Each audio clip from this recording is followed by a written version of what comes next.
ప్రారంభోత్సవం చేశారు వారి చేతుల మీదుగా. నేను ఒకటే కోరుతా ఉన్నా, ఈరోజు నేను ప్రతిపక్షాలకు సంబంధించి ఈరోజు అనేక సందర్భాల్లో చెప్తా ఉన్నారు, 9 సంవత్సరాల పాటు వారి ప్రభుత్వ హయాంలో ఉండే సింగరేణి కార్మికులకు దగా జరిగింది, రైతులకు దగా జరిగింది వారి హయాంలో. మేము ఈరోజు పూర్తి స్థాయిలో రైతులకు రుణమాఫీకి సంబంధించి మొత్తం రుణమాఫీ చేస్తామని చెప్పాం. ప్రక్రియ భాగంలో ఎవరైతే మరి రుణమాఫీకి సంబంధించిన అంశం విషయంలో ఉన్నవారికి అందరికీ ఇచ్చాం. ఎవరికైతే రాలేదో, రాని పక్షంలో సాంకేతిక పరమైన కొన్ని ఇబ్బందులు వచ్చినప్పుడు అధికారుల నుంచి సమాచారాన్ని సేకరించి నేను రైతు సోదరులని మేము కోరుతా ఉన్నాం, ప్రతి ఒక్కరికి కూడా అర్హుడైన రైతు సోదరుడికి తప్పకుండా రుణమాఫీ జరుగుతుంది.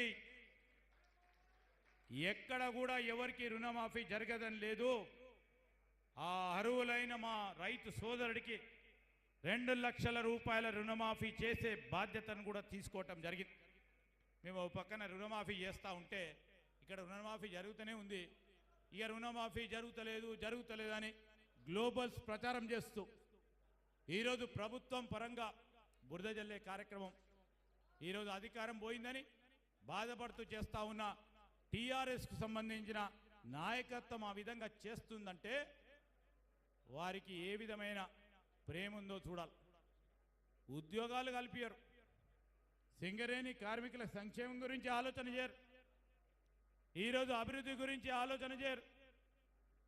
మళ్ళా ఇక్కడే ఇదే 63.5 మెగావాట్కు సంబంధించిన ఈ పవర్ ప్లాంట్ ఆధునికరణ చేయమని ధర్నాలు చేసినా పట్టించుకోరు.